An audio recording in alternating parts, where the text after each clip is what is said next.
Welcome to our Wellness 101 class. Hello everybody, I'm Celine. I'm Trish. Taylor. Jessica. And we're going to be here today sharing with you our love of essential oils. And not just of any essential oils, the Young Living essential oils, which are the most pure, potent, best essential oils on the planet. Okay, for a little disclaimer, we are not doctors. We cannot diagnose, cure, or treat any of your symptoms, but we're here just to share with you how a safe way to use essential oils, how we use the essential oils, what they are, and of course why Young Living is the brand to go with, for sure. Okay, first of all, before we get started, at home, if you're at home, take out your frankincense. Frankincense is an awesome essential oil. It's the baby Jesus oil, right? And take a whiff of it. Put a little drop in the palm of your hands and rub your hands together and just breathe it in. It not only does it smell really, really good, but it also will help you focus, and you know, it's conjugative function support. And I need that. Yeah, I need that. I'm going to put some on my hair too, on my head. Ooh, and my wrinkles. Hey, it's great for that too. Yeah, it's great for that too. It's great for that too. Okay, so what is the big deal about essential oils? I mean, what are they and how do they work? Okay, well, essential oils, they are the part of the plant. They're the lifeblood of the plant. So their molecular structure extracts or it holds natural chemicals that our bodies use to function, I guess, properly, the same way it would help the plant. So it's going to be different than, say, if we have a lavender oil, a lemon oil and a lemon fruit. The fruit's going to have the plant proteins and stuff. The lemon oil is a little different, and then it's much more potent, powerful, and it doesn't have the concentrated. Yeah. It doesn't have the plant proteins. So, or whatever. How do we use the oils to support our ourselves? systems? Right. So we have to get it in us or on us somehow, and there are three main ways. The first one is the most popular, and you've probably heard of it with aromatherapy and things like that. It would be inhaling it, diffusing it, that kind of thing. The second way would be actually topically, and that means putting it on your skin somehow. So you can rub it in, put a drop in, rub it in. You can put it in a roller bottle like this, have some roller top, and roll it on your skin. And the third way is to actually ingest it, and that means you can either cook with it, you can put it in your drinks, you can even put it in a little gel capsule and swallow it like a supplement. And we can talk about that a little bit later. I love to study and research. That's just my thing. I'm kind of a geek that way. But I've learned that essential oils, and I'm only speaking about Young Living therapeutic grade essential oils. We'll talk about the safety later and the purity. But right now, the research states that essential oils can be found in the brain within 22 seconds of application. It can be found in the heart, liver, and thyroid within 3 seconds. Wow. Again, with topical application. And when you inhale it, just the aroma of it, it's in your bloodstream within 25 seconds. So this is a powerful tool that you can use not only to affect your body systems, but also your emotions. One of the really amazing parts of essential oils is that it isn't just that instant. It can last, the effects can last 3 to 6 hours in a normal, healthy body. And again, we're only talking about therapeutic grade of the essential oils because safety is such an important issue. It is an important issue. Why is it an important issue? Because you really have to know where your essential oils come from. Because they are so concentrated and so powerful. It's like when you eat an organic apple, for instance. You're in an apple that is not grown organically, should I say. You're only getting a very tiny bit of that pesticide or whatever they put on it. With essential oils, they're so incredibly concentrated that one drop, it would be like eating the whole apple tree. You know, you're getting that much pesticide. So it's really important to know where your essential oils come from. Another thing is the FDA doesn't really regulate it. What the FDA says is that as long as 5% of the bottle has got pure essential oil in it, then you can say 100% pure therapeutic grade essential oil. And so, and companies aren't always very honest. And so I know with Young Living, when it says lavender, I know that 100% of every single bit of this essential oil is pure. So some of those oils that you get at stores just off the shelf not only do not give you the benefits of the constituents that are inside these essential oils, they can also harm you. So something you might put on your skin to help with a skin condition, it can make it worse. So be very, very careful. This is true. Selective. It's very selective. This is true. For instance, like frankincense. Frankincense, Young Living frankincense is created from the resin. It's distilled from the resin of the frankincense tree. And so that's where it has all the constituents that you're looking for the benefits, your health benefits, that you're actually applying it, inhaling it, you know, those kind of things. But if you, say, distill the leaves or the roots or just the bark, you can still put it in a bottle and say it's frankincense essential oil, but it's not what you're looking for. It's not going to have the same constituents. And then it's also the science of the temperature, you know, of how, you know, how long, how low. Yeah, there's so much that has to go into it to get the oil to give you the product that is going to benefit you. So there's also other precautions that you need to take when you're using essential oils. One is, even with the good ones. Even with the good ones. Even with the good ones. You never ever want to put an essential oil in your eye or in your ears. You get it in your eye, it doesn't feel good. It's not going to hurt your eye, but it's just not going to feel good. It's bad. So yeah, it doesn't feel good. So you never want to put it in your eye. If it does happen in your eye, because although, I mean, it's happened to me, I'm sure it happens. You're putting the essential oils on, it's on your fingers, you touch your eye, especially with a hot oil like peppermint, like a spicy one like that, you know, it hurts. So basically what you want to do if that ever happens is to get a tissue and get some kind of fatty oil. So we're going to talk a little bit about diluting oils. When we're speaking of diluting oils, we're talking about using olive oil, coconut oil. I like almond oil is my favorite. Avocado oil is also another favorite I love. I carry some around with me in my purse for that very reason. Just put a drop of the fatty oil on the cloth and just wipe your eye, and it will draw the oil away. You never ever want to put water. Water and oil don't mix, so it's just going to drive it in whatever you put it in. So it'll just make it worse on your eye. And you never want to put it in your ear.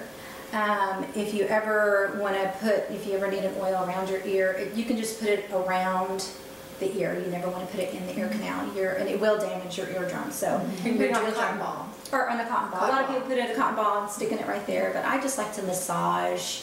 Right, it just feels good. And the kid, yeah, it's still good there. It feels really good. Citrus oils is another oil that you have to be very careful with. They will. It's a cleansing oil, like lemon, very cleansing. So it will eat through plastic. It will eat through styrofoam because it's killing those petrochemicals in those products. So when you're taking it internally, you're putting it in water or anything like that. You want to make sure you put it in a glass container or a stainless steel, something that's not plastic. Because you don't want to, you know, drink that after it's all been in there and everything. And it's kind of fun to put for fun.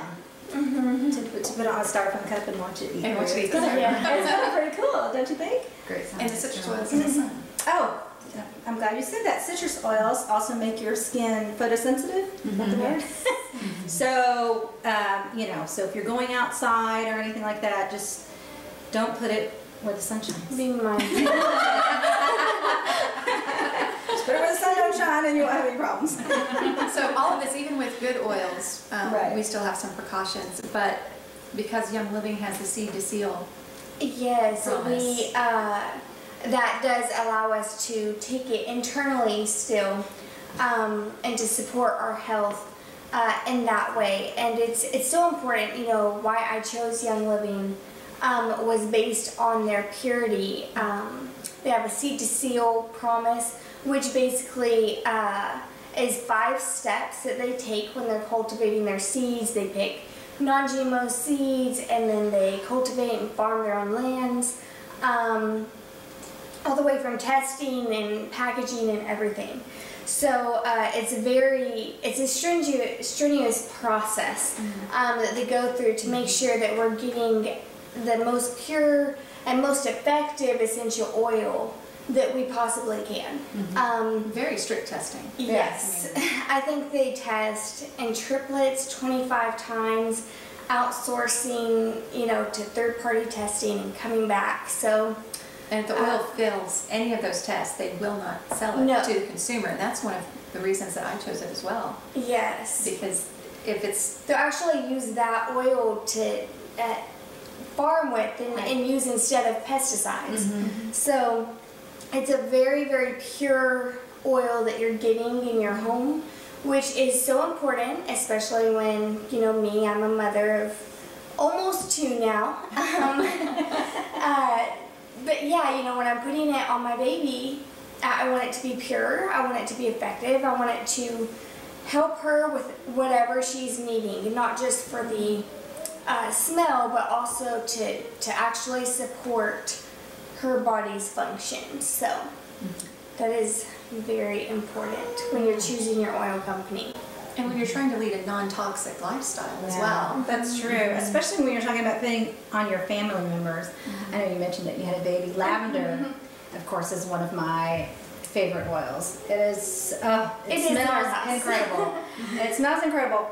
And I'm telling you, if you compare it, you can find it. I think you even have them at Walmart now, essential oils. And at Costco, I saw them there. I was like, but you can tell the purity in Young Living essential oils. And another thing you can look at when you're talking about purity, true essential oils never ever expire.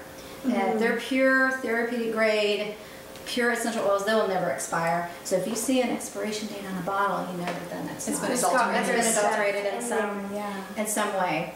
But anyway, lavender is good for skin. I think of skin issues, anything that can cause you those outdoor discomforts. You know, you can get sometimes for kids at night, rub a little bit on their feet, diffuse it in their room. It gives you that sleep support that you want. My favorite thing is dryer balls. Those little wool dryer balls, I'll put 2 or 3 drops on those and stick them in the dryer and just replace your dryer sheets altogether. Dryer sheets are one of the most chemically laden toxin things you can have in your home. Because you think about it, that smell is not only getting in your clothes, it's on your clothes, you're putting it on your body, it's touching your body, you're breathing it in, you're breathing those toxins in all day long. And that's not something I want for my family. And it off-gasses, your clothes off-gas in the closet. Yes. Oh, also that I like to use it for is room spray. I mean, another real toxic thing in your home is your air fresheners, right? You're spraying it all around. I just put get a little glass bottle like this, or even a plastic bottle I think would be okay. You put a few drops in there, and then you have it in your bathrooms, for your house, in your car. I like to keep a little one in there for the car as well. One of the another most commonly used oil, or that you know of commonly, is lemon. So you will smell it in all kinds of cleaning supplies, but it's not the real essential oil of lemon, taken from the rinds of the lemon, which is where that lifeblood is. Well, it seems like it. This, you'll notice that it has a white label versus the solid color label, because this is from our Vitality line. This means that the FDA, one of those, has cleared Young Living to say these can be taken internally. Though we know that if we had another lemon bottle here with the solid color and the Vitality line, they are the same oil. We're just saying, you make your own choice about how to use it. But this was cleared for internal use. So some of the ways that I like to use lemon is for cooking. So it's yummy to put in some recipes, for putting it in your oil or something to drink.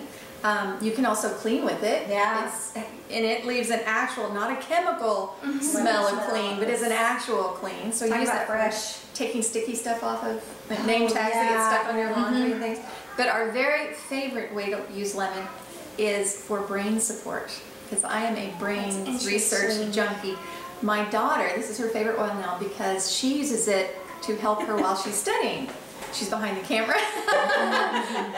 We homeschool, so we diffuse it in our homeschool room because it helps the brain stay alert and be able to focus, not just alert to all different stimulus, but to focus. It also helps you relax at the same time, so it's calming as well. And we took that from a study that was recently done in Japan, where they diffused lemon oil in only one level of this corporate building. The employees on that one floor where the lemon was diffused, they were more efficient, they took less smoke breaks, and it was an overall more effective. They made less mistakes and like that. So of course we're going to do that in homeschooling. So there's so many uses for lemon. It's one of the least expensive oils as well. So we use a lot of a lot of bottles. But I noticed that you have peppermint that you're going to talk about, and peppermint is another one of our brain support oils because it helps us stay alert, energized. Yes. And we all used it before we started speaking. Peppermint has this unique property that basically helps your blood flow and your circulatory system by expanding your blood vessels. So it carries your oxygen throughout your body and to your brain, which is what helps with your brain concentration, energy levels. So the way we use this is we'll put it, on our chest before a workout, right here on the temples maybe, or the back of the neck. Be careful when you're putting this by your eyes. This is a very hot oil, so you want to keep it away from your eyes. But when we're concentrating, schoolwork, job, 3 o'clock in the afternoon. So that is a really 2 ways to use the peppermint oil. I actually, a little tip for you mamas out there, peppermint oil helps with nausea. So with my first pregnancy, this was my go-to oil. Every time I got nauseous with that morning sickness and everything, it was awful. But this saved me, so definitely look into that. It's delicious and too. it works for, yes, peppermint brownies, peppermint tea, and any kind of head discomfort. Especially with those seasonal sniffles. Yes. Lavender and peppermint, just Definitely. that's And if you brings up do that get support. if you do get peppermint on the eye, lavender on the eye takes it away. So just know that from a little bit of experience. So That's true. I've actually I didn't know rubbed that, yeah. peppermint all over my eyes just to get them to not be so swollen. And yeah, it worked, but it was not very comfortable. It doesn't feel good. You should be able to smell your oil or breathe it in, and if it's one of those super strong, just keep it away from the eyes and the face, Yeah, it's a good rule of thumb. And breathing it in, peppermint. Yes. Man, talk about opening everything up. It does. It wakes you up. Very strong. Yeah.